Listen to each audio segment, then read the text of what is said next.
Ah, Antes de começar, eu lendo hoje o texto hoje de tarde, após o almoço, na casa do irmão Lopes, inclusive obrigado, irmão Lopes, pela recepção. Foi muito bom estar lá com os irmãos e almoçamos juntos e conversamos depois do almoço e antes do lanche e depois do lanche e tudo mais, né? Teve um dia que eu cheguei de férias e a Ariel olhou pra mim e falou assim: "Tá cevado, viu?" Eu tô achando que os irmãos estão querendo me comer no Natal, porque foi muita comida, né, hoje. Obrigado, irmãos. Fomos muito bem recebidos. Então, enquanto eu estava lendo, eu me atentei a um versículo que não estava no meu esboço hoje pela manhã, não estava em minha memória, que é no capítulo 2. Eu sei que nós vamos estudar o capítulo 3, mas lembra que eu falei que Nabucodonosor ele estava num reinado recentemente? O capítulo 2, versículo 1 mostra bastante isso. Veja o versículo 2, o capítulo 2, versículo 1. Só a primeira frase diz assim: no segundo ano do reinado de Nabucodonosor.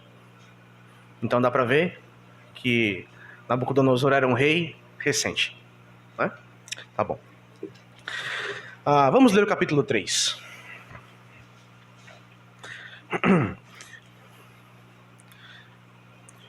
O rei Nabucodonosor fez uma imagem de ouro que tinha 60 côvados de altura e 6 de largura. Levantou-a no campo de Dura, na província da Babilônia. Então o rei Nabucodonosor mandou ajuntar os sátrapas, os prefeitos, os governadores, os juízes, os tesoureiros, os magistrados, os conselheiros e todos os oficiais das províncias para que viessem à consagração da imagem que o rei Nabucodonosor tinha levantado. Então se ajuntaram os sátrapas,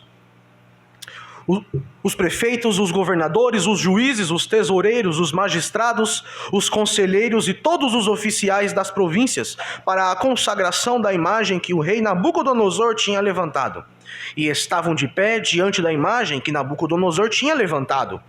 Nisto, o arauto apregoava em alta voz: Ordena-se a vós outros, ó povos, nações, homens de todas as línguas, no momento em que ouvirdes o som da trombeta, do pífaro, da harpa, da cítara, da música, vos prostrareis e adorareis a imagem de ouro que o rei Nabucodonosor levantou. Qualquer que não se prostrar e não adorar será no mesmo instante lançado na fornalha de fogo ardente. Portanto, quando todos os povos ouviram o som da trombeta, do pífaro, da harpa, da cítara, da cítara, do saltério e de toda sorte de música, se prostraram. Os povos, nações e homens de todas as línguas e adoraram a imagem de ouro que o rei Nabucodonosor tinha levantado.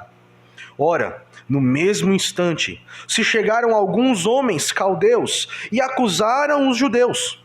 Disseram ao rei Nabucodonosor: ó rei, vive eternamente.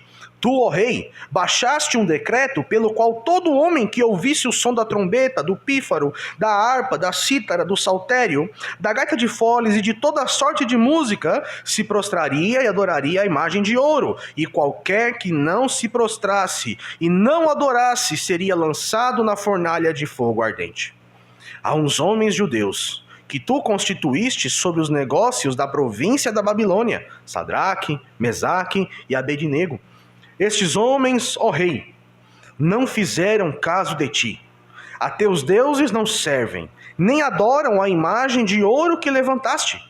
Então Nabucodonosor, irado e furioso, mandou chamar Sadraque, Mesaque e Abednego e trouxeram a estes homens perante o rei. Versículo 14. Falou Nabucodonosor e lhes disse: é verdade, ó Sadraque, Mesaque e Abednego, que vós não servis a meus deuses, nem adorais a imagem de ouro que levantei? Agora, pois, estai dispostos, e quando ouvirdes o som da trombeta, do pífaro, da cítara, da harpa, do saltério, da gaita de foles, prostrai-vos e adorai a imagem que fiz. Porém, se não adorardes, sereis no mesmo instante lançados na fornalha de fogo ardente. E quem é o Deus que vos poderá livrar das minhas mãos? Responderam Sadraque, Mesaque e Abednego ao rei: ó Nabucodonosor, Quanto a isto, não necessitamos de te responder. Se o nosso Deus, a quem servimos, quer livrar-nos, ele nos livrará da fornalha de fogo ardente e das tuas mãos, ó rei. Se não, fica sabendo, ó rei, que não serviremos a teus deuses, nem adoraremos a imagem de ouro que levantaste.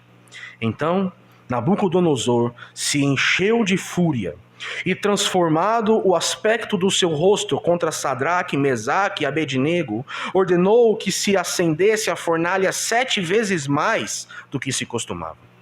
Ordenou aos homens mais poderosos que estavam no seu exército que atassem a Sadraque, Mesaque e Abednego e os lançassem na fornalha de fogo ardente.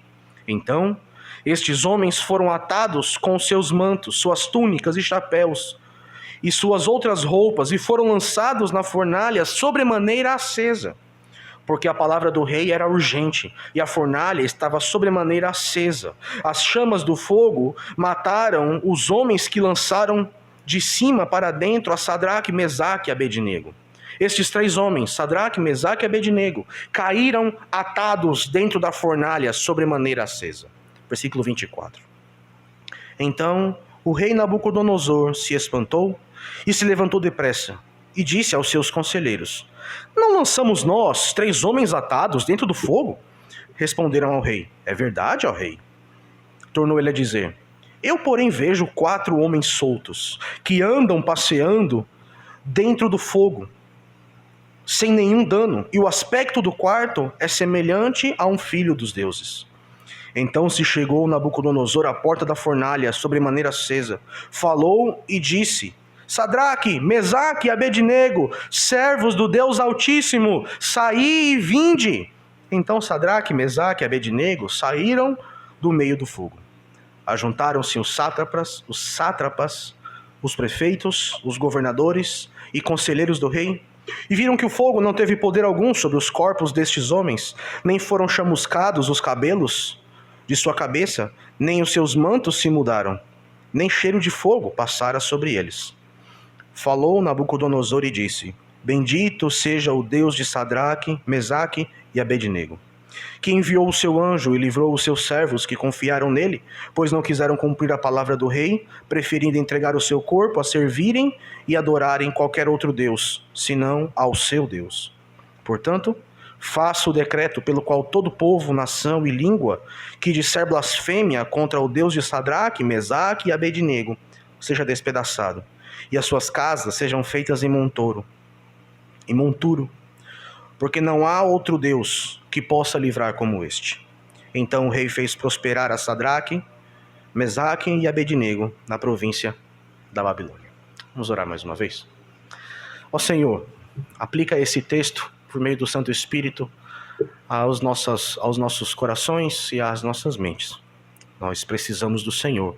Me ajude também, Senhor, a ser fiel ao texto bíblico e de maneira nenhuma, ó Pai, permita que eu torne esse texto enfadonho aos meus irmãos.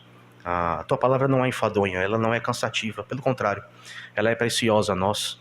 O salmista disse que ela é como mel, ela é agradável a nós.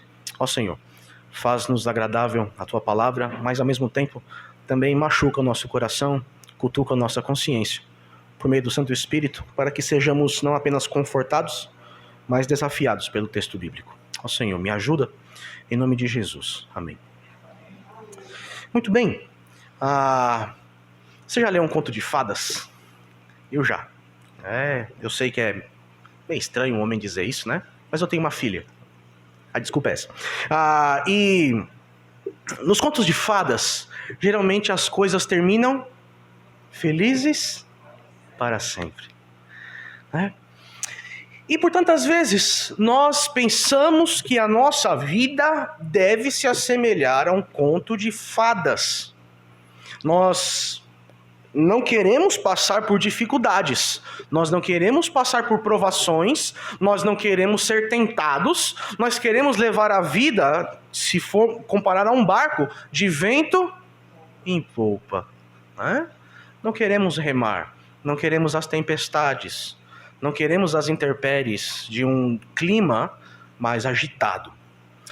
Mas, como cristãos que somos, conhecedores do texto bíblico, pela experiência que temos do povo de Deus, sabendo que o nosso próprio Cristo, ele disse que neste mundo tereis aflições, tendes bom ânimo, né? Nos esquecemos de ter bom ânimo, mas lembramos que teremos aflições.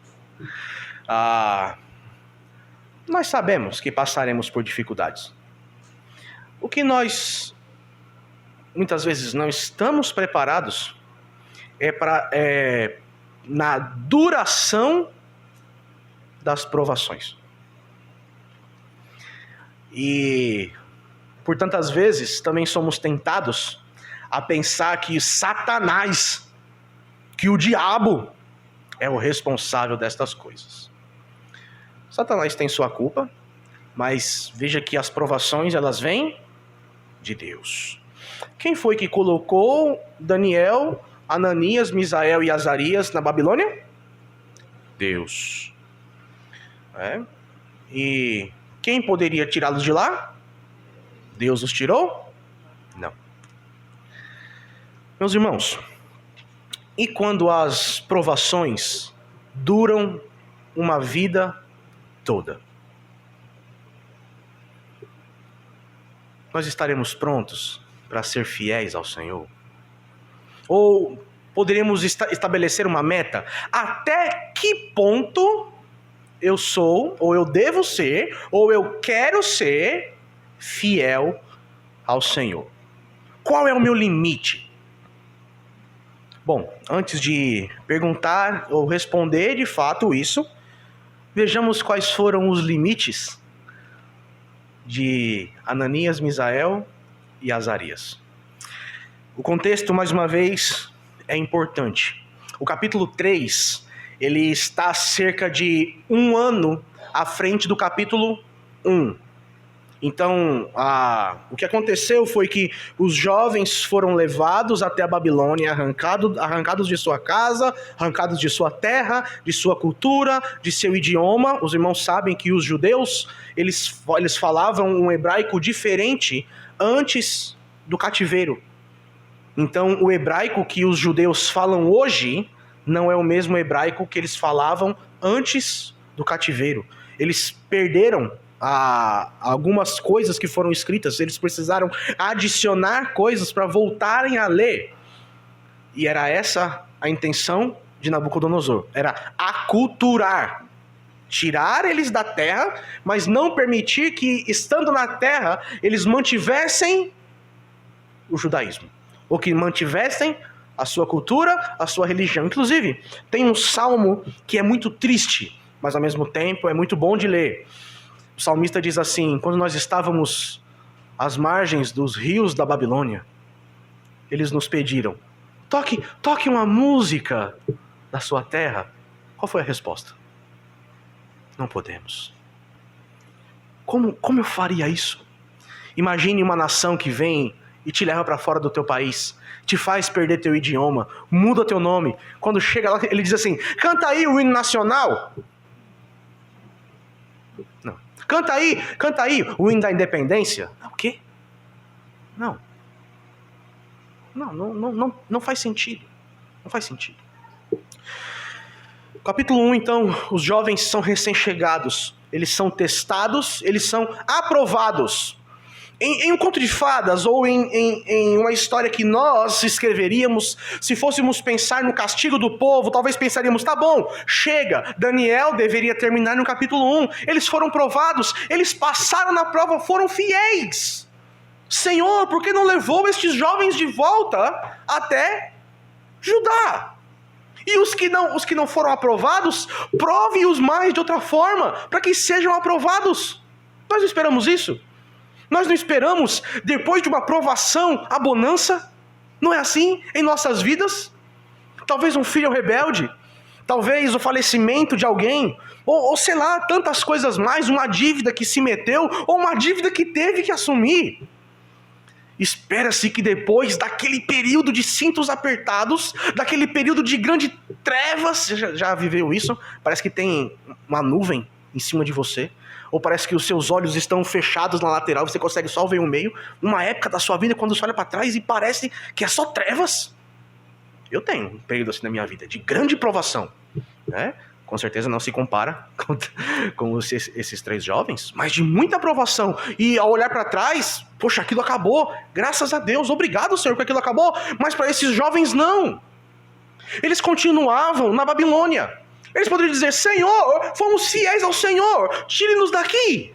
Nós não merecemos. Eles foram infiéis. Deixe que eles fiquem aqui. Passou-se 1 ano. Eles estavam há 1 ano, meus irmãos. Olha, o texto diz que Daniel e seus amigos decidiram firmemente não se contaminar com as iguarias. Será que depois que eles foram aprovados, eles começaram a comer das finas iguarias do rei? O texto não nos diz, mas por inferência, eu penso que não. Meus irmãos, 2 anos comendo sementes e legumes. E não é porque era só o que tinha, porque tinha o cheiro da carne. Já dizem que o melhor tempero é a fome, né? Eu já fiz jejum na minha vida e eu não gosto de miojo, apesar de que às vezes eu como, né? Porque é necessário, né? Às vezes a Sara sai e alguém tem que jantar, né? Brincadeira. Mas no seminário a gente comia miojo e eu não quero mais miojo, né? O cheiro, só o cheiro daquele tempero que tem gosto de ácido, já dá uma coisa ruim, mas eu como, né? E eu tava de jejum fazia 22 horas. Eu lá na rede, me balançando, torcendo para que chegasse às 24 horas, porque era a hora que eu podia comer. E a Sara foi fazer um miojo lá na cozinha. Pois o cheiro do miojo não veio lá na rede? Já viram o Pica-Pau quando ele sai, o cheiro vai levando ele? E eu cheguei e falei, que cheiro é esse? Ela falou, é miojo. Eu falei, eu quero. Ela falou, não, falta só 2 horas. Eu falei, não, eu quero miojo. Eles não estavam de frente ao miojo, mas certamente as carnes mais deliciosas. Esses jovens continuavam sendo fiéis. E Deus não os dava recompensa. Porque sabe, meus irmãos, aqui é uma das coisas difíceis de engolir na vida cristã, é que às vezes a aprovação de Deus não é a liberdade ou não é vencer e terminar a provação. Por tantas vezes e até em muitas vezes, o prêmio que Deus nos dá é mais provações. Lembra daquele texto que Jesus diz, servo bom e fiel. Foste fiel no pouco por um tempo. Foste fiel no pouco. Ele diz, no pouco. E parece que foi por muito tempo. No capítulo 2, o rei Nabucodonosor teve um sonho. Os irmãos se lembram desse primeiro sonho do rei Nabucodonosor. Ele ficou apavorado. Ele teve um sonho e ele se levantou pela manhã, talvez de madrugada, tremendo de medo, talvez como o faraó, quando José interpretou o sonho dele. E disse para os seus sábios, diz aí o que foi que eu sonhei e interprete. E os magos e os sábios disseram, diga o sonho. Não, se vocês sabem interpretar, diga o que foi que eu sonhei. Não, Nabucodonosor, nunca pediram isso.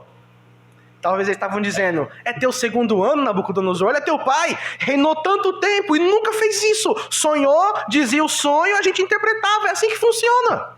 Diz aí teu sonho, ele diz, não.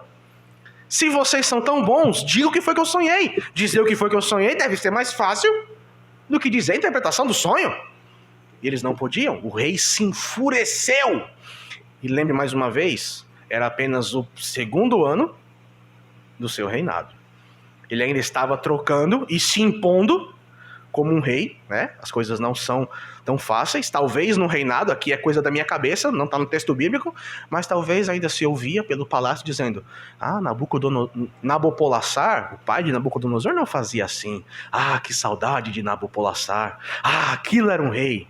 Não sei, mas talvez se ouvia cochichos, né? Por aí. Bom, não vamos colocar na Bíblia o que não está, né? Mas Daniel, se os irmãos se recordam, A diferença de Daniel para Ananias, Misael e Azarias é que a Daniel, Deus concedeu a sabedoria de visões e sonhos, de interpretar essas coisas, antes do capítulo 2. Na verdade, no final do capítulo 1, antes que o rei sonhasse, Deus já deu a ele essa habilidade. Coincidência? Não. Em Daniel, providência. Providência. Deus é soberano. Ele faz com que Daniel possa ficar sabendo disso, porque Daniel seria morto, e a morte talvez era melhor do que a Babilônia, mas Daniel entendia que era seu dever dizer, não, eu posso interpretar. Mas Daniel, se você morrer, vai se encontrar com Deus. Deixa morrer, deixa acontecer. Não podemos pensar assim? Todos seriam mortos, ele iria se encontrar com Deus, aquilo acabaria. Seria a última missão. E Daniel vai sofrer muito mais na frente ainda, como os irmãos sabem. Mas Daniel, ele entendia que, ainda que na Babilônia fosse um trabalho muito difícil, pelas tentações e tudo mais, era da vontade de Deus que ele estivesse ali. E se está ali, devia fazer o melhor trabalho possível. Rei, eu posso interpretar. Ele interpreta o sonho do rei. Difícil de dizer para um rei, mas a primeira parte do sonho é: tu, ó rei, és a cabeça de ouro. E as próximas partes, prata, bronze, ferro e barro misturado, são outras nações que virão depois de ti. Nabucodonosor se agradou da interpretação.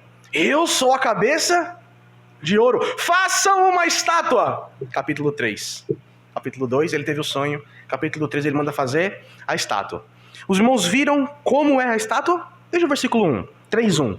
O rei Nabucodonosor fez uma imagem de ouro que tinha 60 côvados de altura e 6 de largura, levantou-o no campo de Dura, na província da Babilônia. Que imagem de ouro foi essa que ele levantou? A sua própria imagem.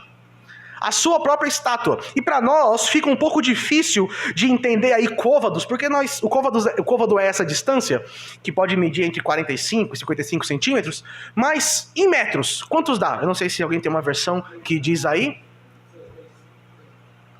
Dá mais ou menos 30 metros de altura por 3 metros de largura. Era um poste. 30 metros de altura. É o tamanho de um prédio alto. E 3 metros de largura. Uma escultura desse tamanho é equivalente ao Cristo Redentor no Rio de Janeiro, sem a base. É grande. É muito grande. O Cristo é feito de cimento, eu imagino. De algum tipo de argamassa. Mas Nabucodonosor fez de ouro. Deixa eu pegar nas minhas notas aqui, porque eu fui fazer a conta de quanto ouro que seria necessário. Aqui. Ele gastou aproximadamente 1.930 quilos de ouro. Na cotação atual do ouro, se fôssemos fazer uma imagem exatamente igual à dele, calculando por baixo, nós gastaríamos aí esses quase 2 toneladas de ouro e gastaríamos aí cerca de 939 bilhões de reais. A pergunta é, aonde foi que Nabucodonosor conseguiu tanto ouro? No templo de Judá. Lembra todo o ouro que Salomão colocou lá dentro? Lembra que o texto diz que ele tirou o ouro? Aonde estava o ouro agora, possivelmente? Na sua estátua. Imagina Ananias, Misael e Azarias, que eram membros da corte real, sabendo que aquele ouro que estava ali sendo derretido era o ouro que o seu rei, há anos atrás, construiu o mais magnífico templo ao santo Deus que tirou o seu povo do Egito. Como deveria ser a reação desses jovens? Pela fidelidade do capítulo 1, o senso de justiça. Se fosse eu, naquele lugar, eu ficaria só olhando para Nabucodonosor esperando que Deus o matasse. Não, Deus vai matar Nabucodonosor, não é possível. Deus vai permitir um negócio desse? Deus vai permitir isso? E adivinha? Deus permitiu. Por quê? Não sabemos. Senhor, este ouro foi usado na tua casa. A tua casa que foi planejada por Davi.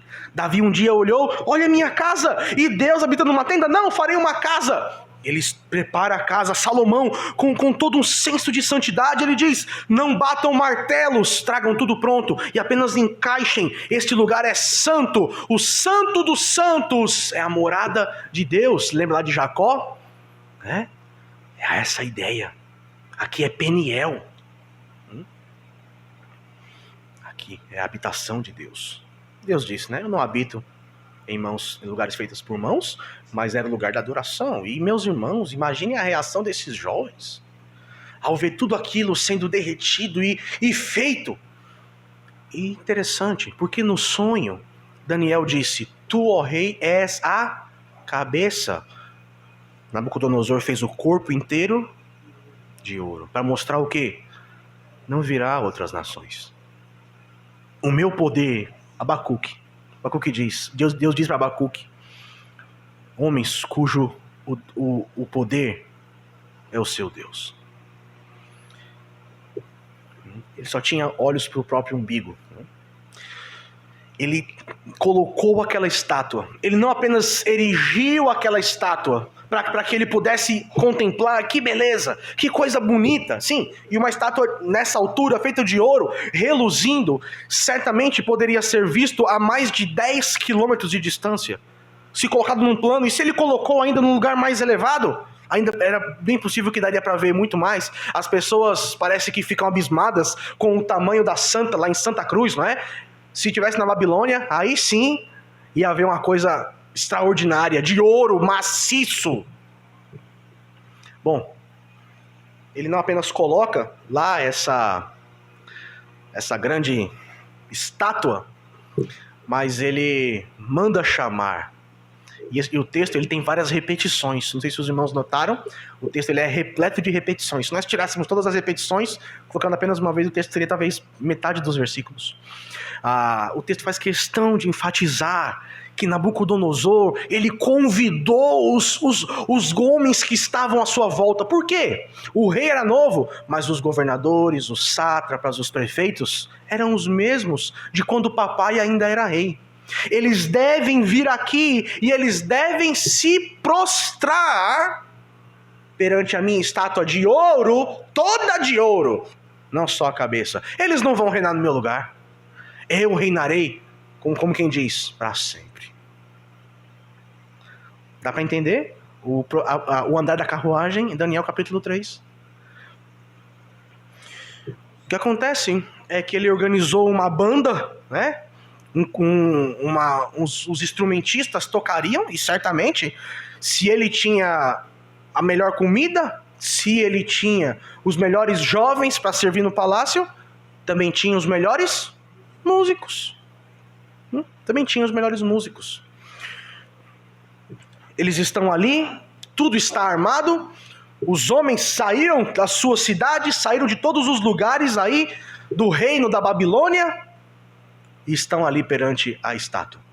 Os irmãos notam, né? Tem algo que não está nesse texto, mas os irmãos notam a insensatez de Nabucodonosor.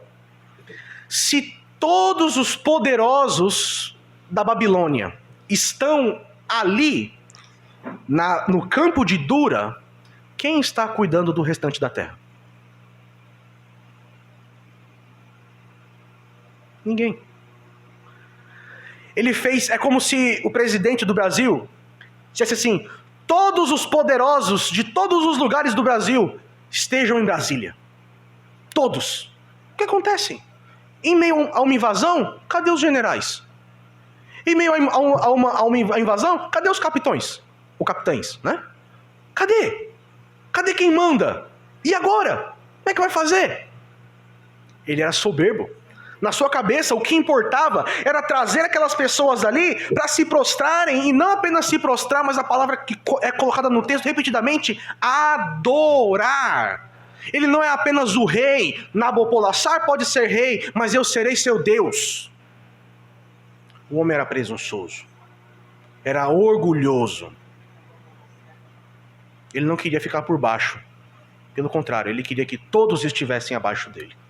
E que isso fosse reconhecido, declarado e visto no mesmo instante. Ele queria um mar de pessoas, todos se abaixando.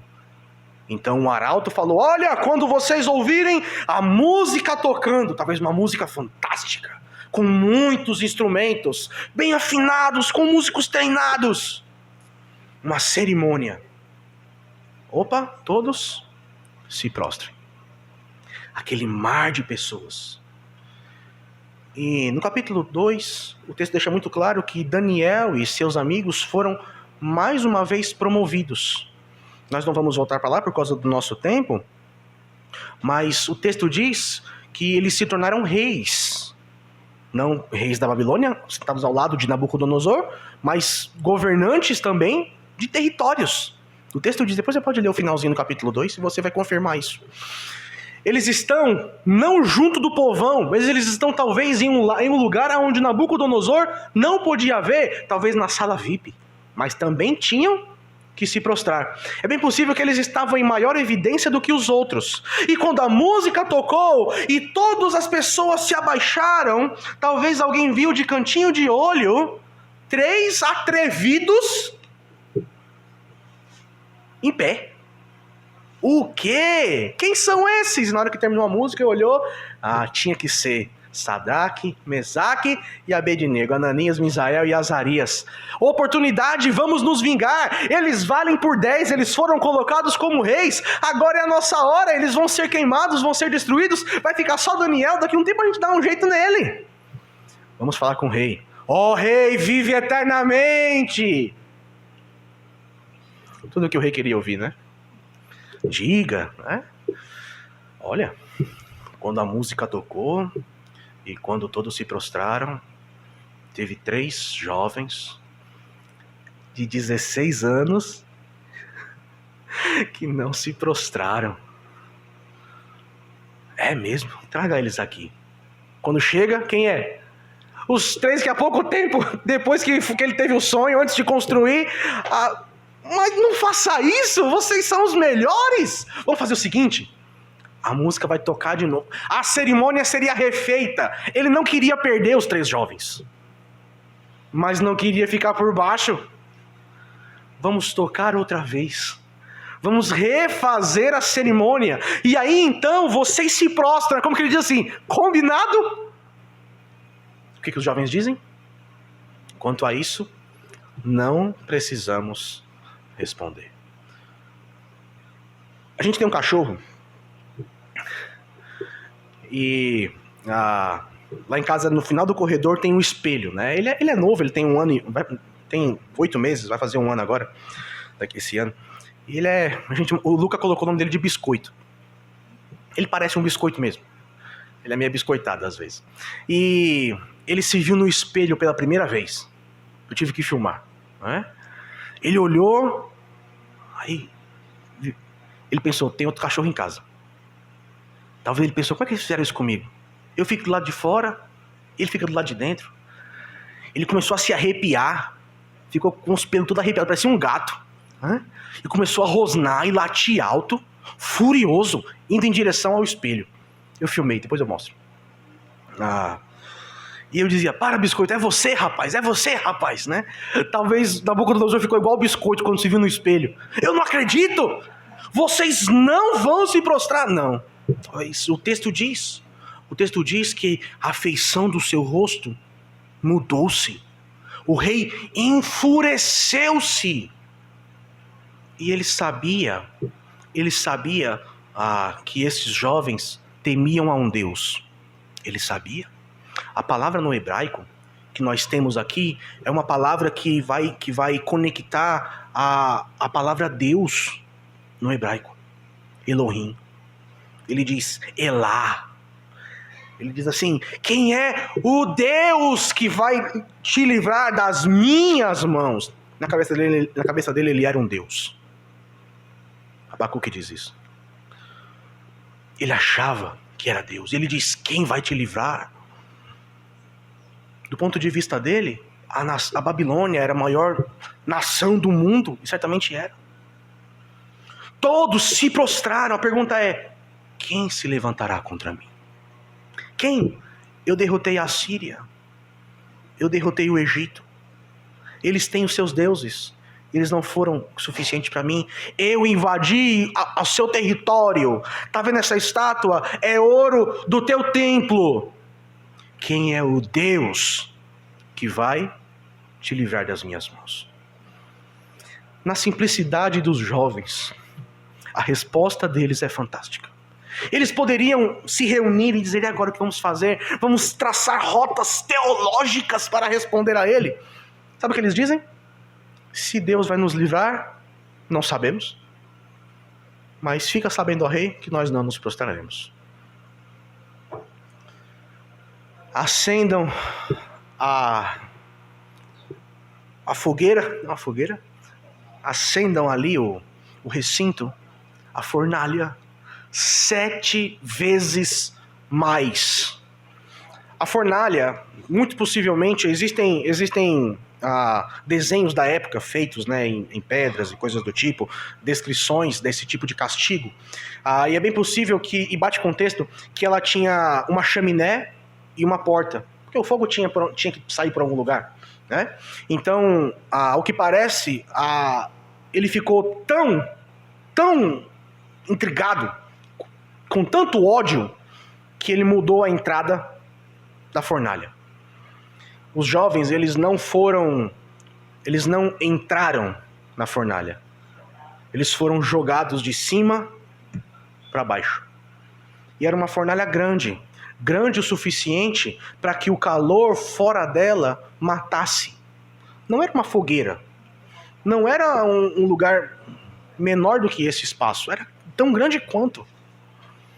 De alguma forma, ele pediu que os homens mais fortes, porque para levar 3 jovens que talvez se debateriam enquanto eram preparados para colocá-lo ali, para serem jogados ali, melhor dizendo, precisariam de homens fortes. Então ele diz, olha, os homens mais fortes, e é bem possível que eram aqueles homens que ficavam na parte de trás do trono do rei, os guarda-costas, os mais fortes, os mais treinados, aqueles que estavam ali para que se viesse alguma pessoa em revolta contra o rei, barrasse e protegesse o rei, né? Nos dias de hoje aquele que fica com a pasta do lado do presidente, né? Que é o escudo, mais ou menos isso. É o que ele mais confia. É aquela pessoa que vai proteger o rei. É o mais poderoso. Jogue esses 3 jovens. É interessante que o texto diz que eles não foram amarrados com cordas, mas com as próprias vestes. É como se o rei Nabucodonosor não quisesse que sobrasse nada. As roupas, inclusive os chapéus, é o que o texto diz. A ideia era que não sobrasse nada. Quando eles fossem jogados lá, fossem fulminados e acabou. E serviço de testemunho. Viram o que acontece com quem se levanta contra Nabucodonosor? Pois não se revoltem contra mim. O que acontece? Esses homens pegam, preparam os jovens. O texto não parece, que não mostra que eles tiveram certa revolta ou nada. Parece, o texto inclusive de Isaías 53, como ovelhas mudas perante os seus tosquiadores. Talvez um parentesco ou uma aproximação com Jesus Cristo, que levou a sua cruz, que não cuspiu de volta, que não bateu de volta, que não reclamou, mas entregou o seu espírito. Esses jovens foram lançados dentro da fornalha. A ideia é de cima para baixo. Bateram no chão. O fogo matou aqueles que lançaram eles lá, de tão aceso. O texto repete por 4 vezes, se eu não me engano. A fornalha sobremaneira acesa. A ideia é que o fogo saía pelas entradas da fornalha. Não só fumaça, mas fogo, brasas de fato, línguas de fogo. Talvez naquele momento está um silêncio, os instrumentos não estão tocando, todo mundo está abismado com a coragem e a audácia desses jovens. quando de repente Nabucodonosor, que talvez estava de camarote, olhando aquela imagem, como Nero, né? Estava ali olhando, ele se levanta. O texto é muito claro. Parece que enquanto ele falava com os jovens, a única coisa que mudou foi a sua feição, o seu rosto se enfureceu.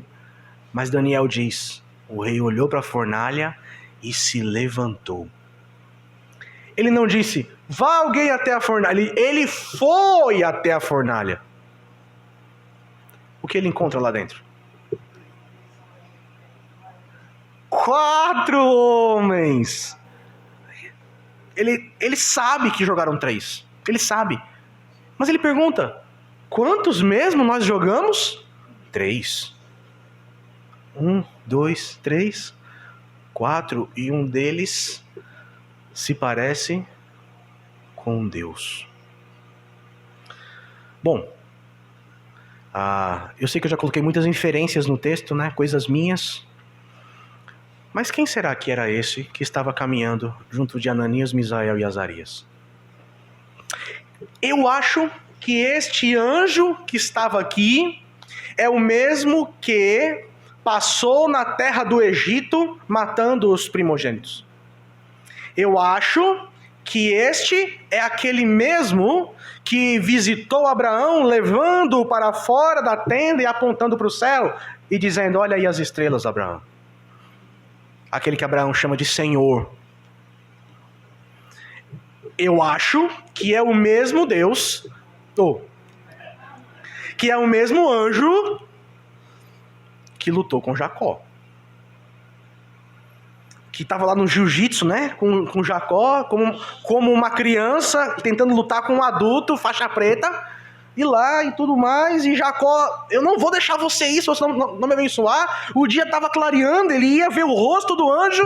O anjo dá um toque na sua perna. Teu nome agora é Israel. Não era um anjo qualquer. Que anjo que tem a autoridade de mudar o nome do povo eleito de Deus? O próprio Deus. Eu creio que se trata aqui de Jesus para encarnar. Grande honra. Grande honra. Meus irmãos, uma coisa é ser submisso. Submissão é importante. Mas submissão e obediência, apesar de na maioria das vezes andar juntas, não são a mesma coisa. Os jovens eram submissos, mas eram obedientes. E essas duas coisas se mostram evidentes na vida deles. Eles não sabiam. Tantas vezes, colocamos palavras na boca de Deus. Temos uma vizinha católica fervorosa. Tem o nosso vizinho, ele estava com algum problema de saúde, eu quero dizer que era câncer. Definhando. Quando ele passou, ela disse, tá tudo bem? Ele disse, eu tô melhorando. Ela disse, Deus vai te curar. Quantas vezes fazemos isso? Não, Deus vai fazer isso. Eu creio que Deus fará isso. Meus irmãos, aprendamos com esses jovens de 16 anos. Se Ele nos livrará, eu não sei. Mas eu serei fiel. Não importa. A submissão deles é evidenciada. Eu sou submisso não a você, mas ao meu Senhor, ao meu Deus. E eu sou obediente. Porque eu não me prostro a outro senão a Ele. A recompensa dos jovens não foi que a fornalha se apagasse. A recompensa dos jovens não foi a morte de Nabucodonosor. A recompensa dos jovens foi andar com Jesus Cristo. Jesus Cristo disse, estarei convosco até a consumação dos séculos. Paulo, escrevendo aos irmãos em Tessalônica, ele diz, não sejais ignorantes quanto aos que dormem. E o texto discorre e ele diz assim, porque eles serão ressurretos E nós, os que estivermos vivos, seremos arrebatados e estaremos para sempre com Jesus. E ele diz assim: consolai-vos uns aos outros com estas palavras. Não há consolo maior do que estar com Jesus. Ao estar com Jesus, o crente pode estar na Babilônia, pode estar frente a frente com o rei. Na linguagem de Jesus, não temam aquele que pode matar o corpo, mas temam aquele que pode destruir a alma. Temamos a Jesus e a Deus, ao sermos fiéis, mas meus irmãos, não é fácil. Não é fácil, pode parecer. E se parece fácil, se você diz, não, ser cristão é muito fácil, é muito possível que você está vivendo da forma errada, que você está abrindo concessões, de que você não está batendo de frente com o pecado. Eu digo para os irmãos da nossa congregação, ser um crente de verdade é como pegar essa BR, a BR-406, na contramão. Às vezes você consegue sair para o acostamento e desviar daqui, desviar, mas uma hora ou outra você dá de frente com uma moto, com um caminhão, uma hora ou outra é fatal. Mas tem crentes que vivem a vida inteira na surdina. São crentes 007. Bico calado. A minha Bíblia cabe no bolso. Ou a minha Bíblia está aqui. Não, está aqui no celular. Não é errado ter uma Bíblia no celular, não é errado ter uma Bíblia pequena. Ter uma Bíblia pequena. Não é errado. Mas esses jovens, de propósito, não comeram da comida quando podiam ter cuspido ou trocado os pratos. Eles podiam se prostrar e olhar para o outro e dizer: isso é a maior besteira do mundo. Isso é um rei, isso é um Deus nada, isso é um reizinho. Nosso Deus, mais lá prostrados. Eles decidiram ficar em pé. Quando questionados, mantiveram, mesmo sem saber. Porque muitas vezes não saberemos, mas o que Deus cobra de nós não é conhecimento total, mas é fidelidade, irmãos. É isso que Deus cobra de nós, fidelidade. Em meio às grandes intempéries, em meio às grandes dificuldades, em meio às grandes tentações, não importa de onde veja, quem ofereça, ou o mal que me sobrevirá, mas pastor, eu vou perder o emprego. Sim, eles iam perder a vida.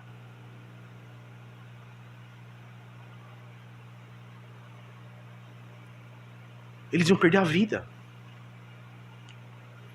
E talvez não estamos dispostos a perder o trabalho.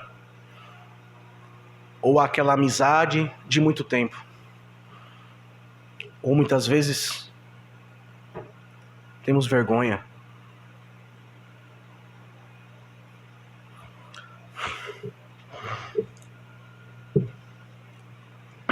Eu me lembro das vezes que eu tive vergonha. Do Cristo que foi exposto nu numa cruz por mim. Que tristeza. Graças a Deus por sua misericórdia. O rei se levanta. 4 homens estão ali. Sadraque, Mesaque e Abednego. Ele não sabe o nome do 4º homem. E ele não sai. Mas os 3 jovens saem. Eles saem melhores do que entraram. Porque eles entraram amarrados, mas saíram andando. Eles foram jogados.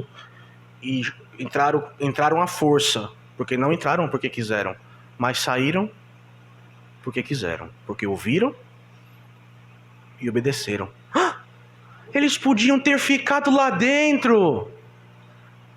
E Nabucodonosor não ia poder entrar. Eles estavam livres. Eles estavam com Jesus porque saíram.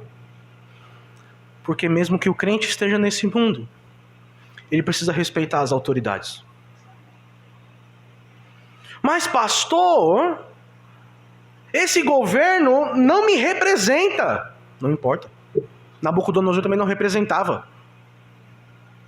Paulo diz aos irmãos em Roma, quando o governador era terrível, maldoso, ele disse: aquele que faz o bem não teme a espada. Enquanto puder, seja bom cidadão. Respeite as leis, as menores que sejam. Se diz 80, meus irmãos, andem a 80. Se diz 100, não bote 120. Se é proibido ultrapassar, não ultrapasse. Se há sonegação de imposto, não sonegue. Mas pastor, assim a minha receita cai. Que caia. Importa estar com Cristo. Definirmos nossas prioridades com base nas coisas mais importantes. Conversei sobre isso esses dias com o irmão. Sabe aquela vez que você chegou cansado em casa, talvez porque a semana foi muito cansativa, você chegou, pôs os pés para cima e disse: eu não vou para a igreja hoje, eu vou descansar. A frase que eu mais ouço: pastor, eu não estava com cabeça para vir para a igreja. Você priorizou, querendo ou não, você definiu a sua prioridade. Mesmo que fosse naquele momento, a sua prioridade não era a igreja, a sua prioridade era o descanso. A sua prioridade era o curso. A sua prioridade era tal. Pastor, quer dizer que eu devo estar na igreja todos os dias? Bom, o meu pastor, o irmão Lopes conhece, o pastor Will, ele dizia assim: sempre que as portas da igreja estiverem abertas, é seu dever estar lá dentro. E se você não puder ir, que você se sinta extremamente magoado. Não como o fariseu, contando dinheiro. Não. Que isso machuque o seu coração. Que seja agradável. Ó Senhor, como é agradável estar na tua casa. Sabe o que Paulo diz para Timóteo? A igreja. A igreja é coluna e baluarte da verdade. A verdade é que quando nós pisamos para fora da igreja, é como se voltássemos a uma realidade terrível. Nós deveríamos desejar estar aqui dentro. Deveríamos desejar porque quando chegarmos no céu, queremos ver os rostos uns dos outros. Queremos ter esse espaço como tão importante como aqueles que no passado foram mortos porque estavam dentro de uma igreja. Desejavam estar ali, priorizaram o culto a Deus, a comunhão com os santos, a edificação pela palavra de Deus, o louvor ao santo, do que a própria vida. Mas Deus é misericordioso, né, irmãos? E nós muitas vezes confiamos na sua misericórdia, quase que tentando a esse Deus. Graças a Deus que Ele é misericordioso em sua misericórdia. O salmista disse, nós lemos o texto pela manhã, se eu não me engano, porque o Senhor é bom. E a sua misericórdia dura para sempre. Em outro texto, ele diz assim: e de geração em geração, a sua fidelidade. Tem um salmo que repete, 30 vezes, porque a misericórdia do Senhor dura para sempre. Graças a Deus. Obrigado, Senhor. O texto continua. Nabucodonosor, ele se depara com tudo aquilo. Todas as pessoas se reúnem. Versículo 27. Ajuntaram-se os sátrapas, os prefeitos, os governadores, os conselheiros do rei, e viram que o fogo não teve poder algum sobre os seus corpos. Veja que há uma repetição. Os sátrapas, isso repetiu várias vezes. Os irmãos se lembram da leitura do texto, né? É quase que chato de ler. Não deixa de ser chato. E veja agora que há uma repetição final. Há uma última repetição. A palavra para nós no português é nem. E a ideia aqui, o texto poderia ter uma vírgula. Poderia dizer assim: não foram chamuscados nem cabelos, vírgula, mantos, vírgula, tal, tal, tal.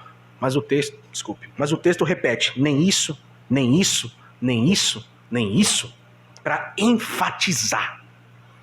Para enfatizar como as pessoas ficaram ali abismadas. O texto diz assim, na continuação do versículo 27. E viram que o fogo não teve poder algum sobre o corpo destes homens. Nem foram chamuscados os cabelos da cabeça, nem os mantos se mudaram, nem o cheiro de fogo passara sobre eles. Eles não chegaram nem com cheiro de churrasco. Versículo 28. Falou Nabucodonosor e disse: se aqui é hipocrisia, eu não sei, mas as palavras são bonitas. Bendito seja o Deus de Sadraque, Mesaque e Abednego, que enviou o seu anjo e livrou os seus servos que confiaram nele, pois não quiseram cumprir a palavra do rei, preferindo entregar o seu corpo a servirem e adorarem a qualquer outro Deus, senão ao seu Deus. Portanto, façam um decreto pelo qual todo povo, nação, língua, que disser blasfêmia contra o Deus de Sadraque, Mesaque e Abednego, seja despedaçado, as suas casas sejam feitas de monturo, porque não há outro Deus que possa livrar como este. Então o rei fez prosperar a Sadraque, Mesaque e Abednego na província da Babilônia. Eu não sei se aqui é uma resposta real de Nabucodonosor ou se ele queria dar a última palavra.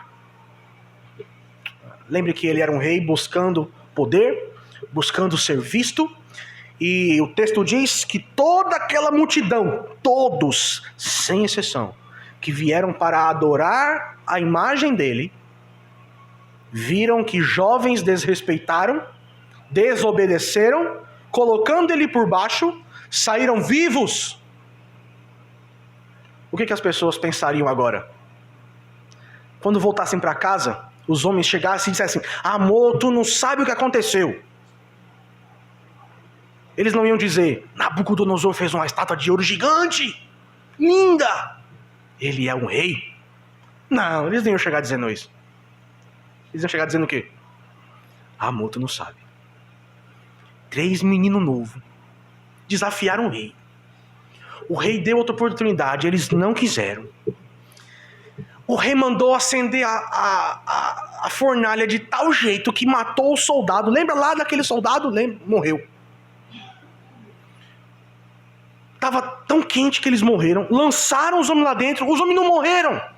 E ainda tinha 4. A história que ficou foi essa. Talvez o rei Nabucodonosor chama todo mundo de volta. Olha, eu vou baixar um decreto. Olha como eu sou poderoso.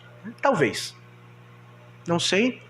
E não muda o fato, porque o objetivo de Daniel não é falar de Nabucodonosor, mas é mostrar que Deus é soberano.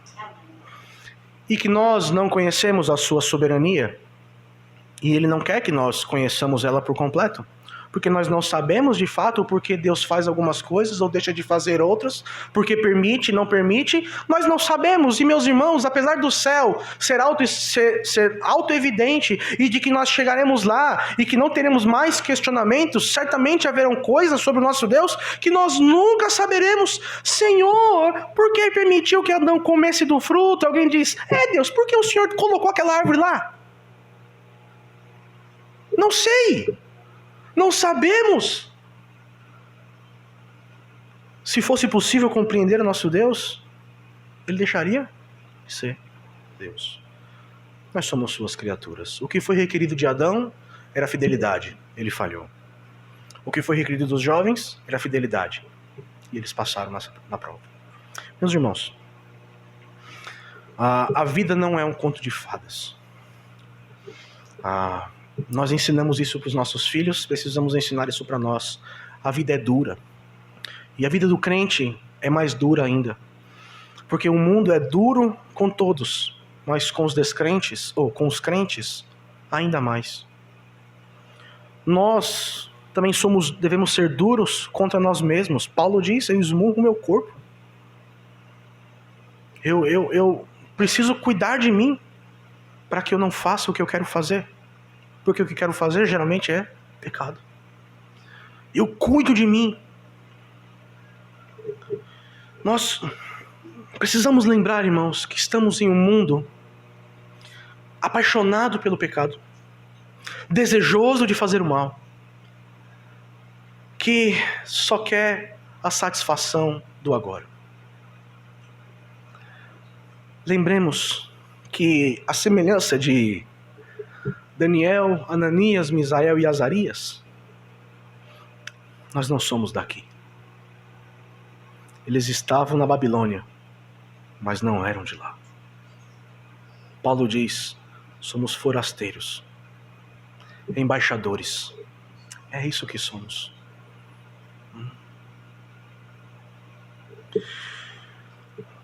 João, ele disse: aquele que ama o mundo, o amor do Pai não está nele. Investiga o seu coração. Talvez a sua vida esteja muito fácil na parte espiritual. Não só na parte espiritual, mas no dia a dia de fato. É porque talvez você nem é um crente. E eu não quero lançar dúvidas sobre o seu coração. Mas quero que como você, ou como eu, você investigue o seu coração. Porque o coração é enganador. Ele lhe prega peças. Mais do que todas as coisas. Mais do que o próprio Satanás, ele é enganador. E se você se deixar guiar pelo seu coração, ele te criará uma fantasia. Sabe quando Alice entra na toca do coelho e se encontra no País das Maravilhas? Assim é o coração. É uma toca. É Nárnia. E quando se entra, tudo engano. O coração é mau. E deixe-me dizer, é a nossa conclusão. O mundo diz, siga o seu coração. Sabe para onde o seu coração está te levando? Ao inferno. É o que a Bíblia diz. O homem bom não segue o coração. O homem bom segue a Deus. Ele é fiel a Deus. Ele é obediente a Deus. Não para que os outros vejam. Não para que os outros vejam. A nossa fidelidade é a Deus. E a Deus somente. Buscamos viver da forma que fomos criados para viver, mas falhamos. Adão foi criado para a glória de Deus. E ao sermos restaurados, lavados, enchidos, selados pelo Espírito Santo, somos capacitados a de novo viver para a glória de Deus. Vivamos assim. Há inúmeras oportunidades.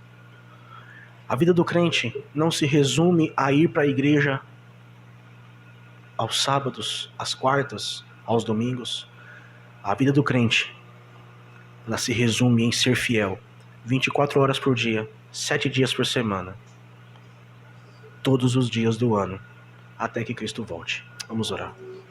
Senhor, seja misericordioso com o teu povo, porque nós precisamos da tua misericórdia. Já recebemos a tua graça, mas precisamos da tua misericórdia. Há quanto carecemos do teu auxílio, Senhor? Quantas vezes falhamos? Abraçamos Nabucodonosor com medo da fornalha. Ó Senhor, seja bondoso conosco e use o Santo Espírito que habita no coração do teu povo, dos teus filhos, preenchendo com forças para uma vida de santidade em um mundo caído, que deseja fazer com que cada um de nós se prostre perante a estátua. Seja no serviço, seja no lar, na família, na escola, na sociedade. Ó Senhor, faz os nossos olhos olhar para a cruz como o cristão deve fazer. Ao passar pelo pântano do desespero, ao vermos as muralhas que precisamos transpassar, ó Senhor, faz-nos olhar para Jesus Cristo como bons peregrinos. Senhor, coloca os nossos pés na Sião celestial, para que os nossos pés não criem raízes neste mundo tenebroso. Continua a fazer a boa obra em nós. Como sabemos que o Senhor começou, o Senhor terminará. Mas nos ajuda, ó Senhor, a enquanto neste mundo sermos fiéis a Ti. Ajuda o Teu povo, ajuda a Tua igreja. Rogamos em nome de Jesus. Amém.